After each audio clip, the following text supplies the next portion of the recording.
Hello everyone, আসসালামু আলাইকুম। আপনারা সবাই কেমন আছেন? আশা করি অনেক ভালো আছেন। আমিও অনেক ভালো আছি। আপনারা দেখতেই পারছেন আমি একটা ছাদের উপরে আছি। সেই ছাদটা আজকে 4-5 দিন ধরে বান্ধা হয়েছে। বান্ধা অলরেডি কমপ্লিট। আগামীকাল ঢালাই। তো ঢালাইয়ের আগের দিন আমি ভিডিও করতেছি। ভিডিওর মাধ্যমে আপনাদের দেখাবো আমাদের ছাদ বান্ধা কেমন হয়েছে। অলরেডি তারা ক্যারাং বসায়ও দিয়েছে।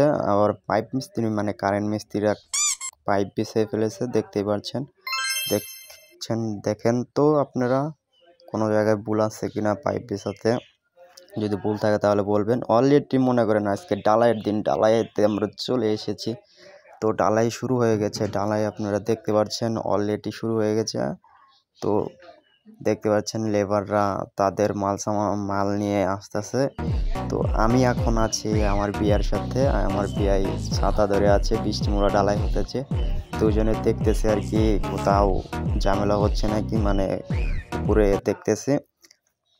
তো লেবাররা কাজ করতেছে, তারা লেবাররা কাজের ফাঁকে ফাঁকে অনেক দুষ্টামি করে, আর মনে করেন আলোচনা করে, গল্প করে। তাদের কাজ হতেছে তারপরেও গল্প করতেছে। গল্পের মাঝে মাঝে তারা কাজ চালু করে করতেছে, দেখতে পাচ্ছেন। এই যে নিচে ক্যারাং দিছে, ক্যারাং ফলাইছে, যে মিক্সার মেশিন দিয়ে মিক্সার করে এখন ক্যারাংকে ঢেলে দিবে। ঢেলে দিয়ে ক্যারাংটা উপরে আসবে। উপরে আসলে তারা ভাইয়া খুব কষ্ট করে নিখুঁতভাবে মানে ক্যারাংটা চালায়, মানে কত ক্ষয়ক্ষতি না হয়। ভিডিওটা ভালো লাগলে লাইক কমেন্ট শেয়ার করবেন, আর সাবস্ক্রাইব করতে তো ভুলবেনই না। আর যদি ফেসবুক পেজ থেকে দেখে থাকেন তাহলে ফলো করে দিবেন। ধন্যবাদ সবাইকে। ভিডিওটা দেখতে থাকুন সম্পূর্ণ।